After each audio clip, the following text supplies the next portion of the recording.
नमस्कार मित्रों, हर हर महादेव। मैं आपका सूत्रधार पंडित नीरज उपाध्याय आपका हार्दिक स्वागत और अभिनंदन करता हूँ हमारे परिवार, हमारा प्राचीन भारत में।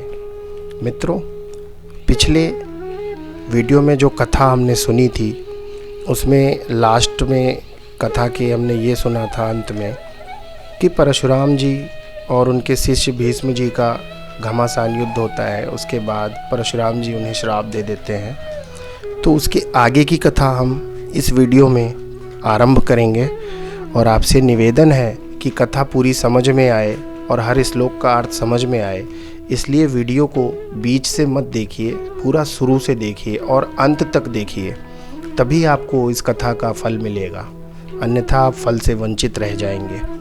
तो चलिए भक्तों, शुरू करते हैं आज की कथा। पक्ष करत हारे भृगुनाथा, हमको विधान कीन्हा ना था। धिक है जीवन जन्म हमारा, अब धिक रहे जगत मंझारा।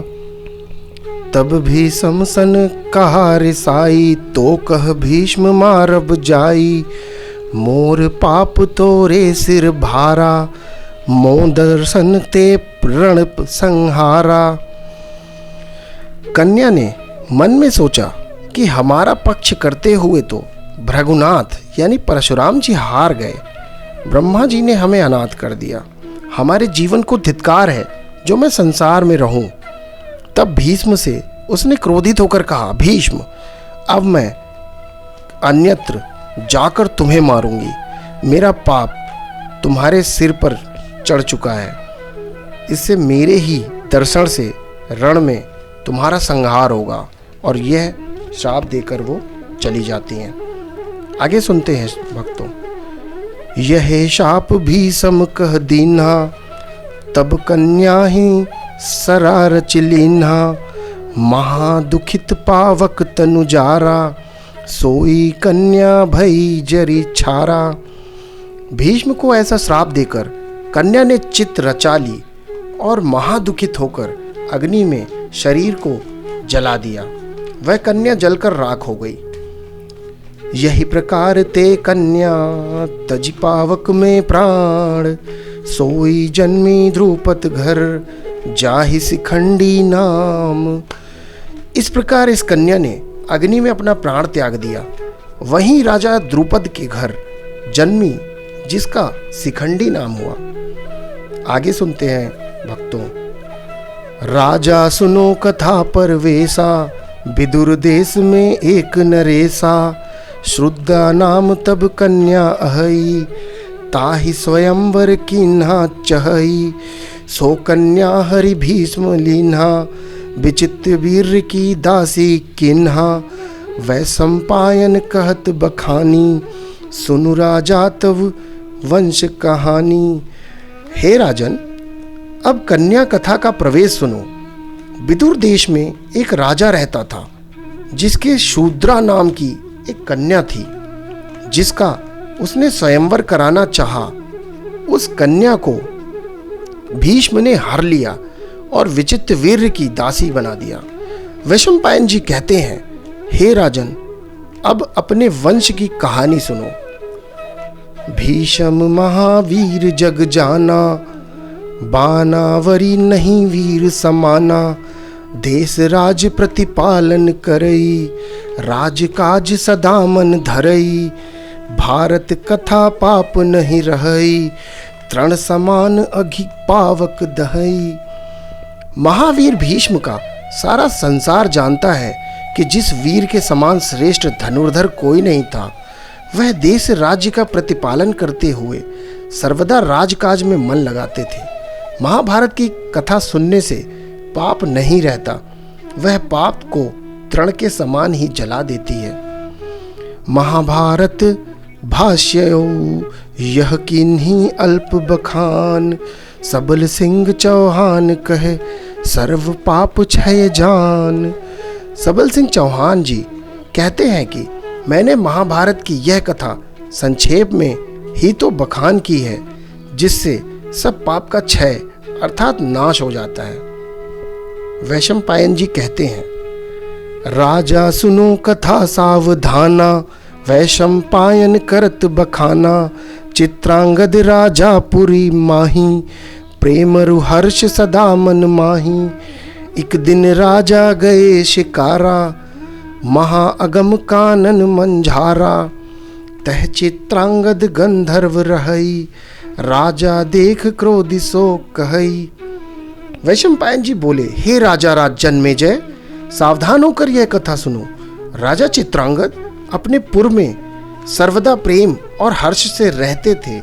एक दिन राजा बड़े घोर जंगल में शिकार करने चले जाते हैं। वहां चित्रांगद गंधर्व रहता था, जिसने राजा को देखकर क्रोध से कहा कि हे मानुष है के गंधर्व नामा, अब निश्चय कर तजे हैं जामा। वन में गंधर्व तवे प्रचारा, चित्रांगद सो रण विस्तारा। गंधर्व वीर वाण सो मारे, पैदल हैदल सब संहारे। गंधर्व गए स्वर्ग अस्थाना, देश राज सब व्याकुल नाना। मनुष्य होकर तुमने गंधर्व का नाम रख लिया, अब निश्चय ही तू अपना यह शरीर त्याग करेगा। तब उसी समय जो गंधर्व ने ललकारा तो चित्रांगद ने युद्ध छेड़ दिया। वीर गंधर्व ने सैकड़ों बाण मारकर राजा के पैदल घोड़े और सारे दल का संहार कर दिया, जिससे राजा का देश राज व्याकुल हो गया और गंधर्व भी स्वर्ग को चले गए। भीषम चित चिंता भई, कह गए बंधु नरेश। बहु प्रकार के खोज ही, कतहु न मिलियो संदेश। तब भीष्म जी के मन में यह चिंता हुई कि हमारा भाई राजा चित्रांगद कहाँ चला गया। बहुत प्रकार से खोजा, परंतु कहीं से कोई भी संदेश न मिला। क्रिया कर्म सब विधिवत कीन्हा, विचित वीर को राज ही दीन्हा। सत्यवती सो व्याकुल होई, पुत्र के हेतु मरत सुरोई। भीषम ज्ञान बुझावे ताही, करी विचार या मन के माही।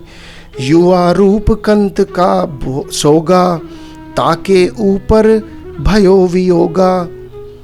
तब उनका सब क्रिया कर्म विधिवत करके विचित्र वीर्य को राज्य दिया। सत्यवती व्याकुल हो गई, पुत्र के कारण रो रो कर मरने लगी। भीष्म जी उनको ज्ञान समझाते, जिसे वह मन में विचार करती, परंतु क्या करे। एक तो युवा रूप पति का शोक, उसके ऊपर वह पुत्र का वियोग बड़ा असह्य था। रात्रि काल गंगा सुत जाई, रात्रि दिवस बहु कथा सुनाई। जाते मने शांति दृढ़ आवे, नीति कर्म सो कथा सुनावे।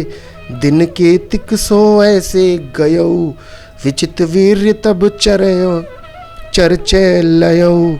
सर्वरात्रि माता के पाही, भीष्म कहाँ करे निसिमाही। गंगानंदन भीष्म जी रात्रि में जाकर और रात दिन बहुत प्रकार से धर्मशास्त्र की कथाएं सुनाते कि जिस नीति और कर्म की कथा से मन में दृढ़ शांति आवे। इस प्रकार कितने ही दिन चले गए। तब विचित्र वीर्य ने मन में सोचा कि सारी रात भीष्म माता के पास क्या करता है। पाप चित्त के राजा जाई, देखी पराक्रम जाई दुराई। भीष्म उत्तम आसन बनाए, माता को तह ले बैठाए। ऐसा पाप चित्त होकर छिपे तौर से वह जाकर देखने लगा, जिससे वह पराक्रमहीन हो गए। उधर भीष्म उत्तम आसन लगाए माता को बैठाकर उपदेश ही दिया करते थे। दोहा, आप ज्ञान उपदेश ते, भाष्यउ तहाँ पुराण। जाते माता थीर मन, प्रकट होई मन ज्ञान। अपने ज्ञानोपदेश से वह वहाँ पुराणों की कथा कहा करते थे, जिससे माता का मन स्थिर होकर मन में ज्ञान प्रकट हो जाए। यह कर्म देख्यो तब राई, त्राहि त्राहि करे चयो पर आई। तब मन ते नप्र करे विचारा, मन सो पाप न मिटे हमारा। प्रात काल नृप रच्यो उपाई, तब पूछ्यो भीषम सो आई। सुनो बंधु आशा कर मोही, पुण्य अर्थ पूछ्यो मैं तो ही। इसी कर्म को राजा विचित्रवीर्य ने देखा, तब तो वह रात्रि त्राही त्राही करके भाग चला। तब राजा ने मन में विचार किया कि अभी भी हमारे मन से पाप नहीं मिटता है। तब मन में और उपाय रचकर उसने प्रातःकाल होते ही भीष्म के पास आकर पूछा कि हे भाई, मैं बड़ी आशा लगाकर आपसे यह पूछता हूँ कि पुण्य का अर्थ क्या है। आगे भीष्म जी ने क्या जवाब दिया, ये सुनिए। मनसा पाप जो चित्त में करे, कौन प्रकार जगत में तरे। गुरुजन पर जो पाप सचारा, कैसे बंधु होई निस्तारा।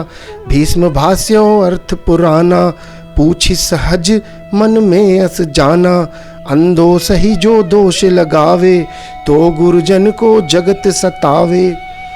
यदि चित्त में मानसिक पाप करे तो किस प्रकार संसार से छुटकारा हो, और यदि गुरुजन पर पाप संचारित हुआ हो तो हे भाई कैसे निस्तारण होगा।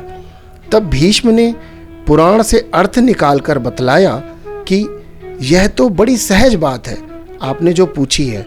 बिना दोष ही जो गुरुजन को दोष लगाता है तो उसे अवश्य ही संसार कष्ट देता है। काशी माह जो करे प्रवेशा, पावक महतनु दह नरेशा।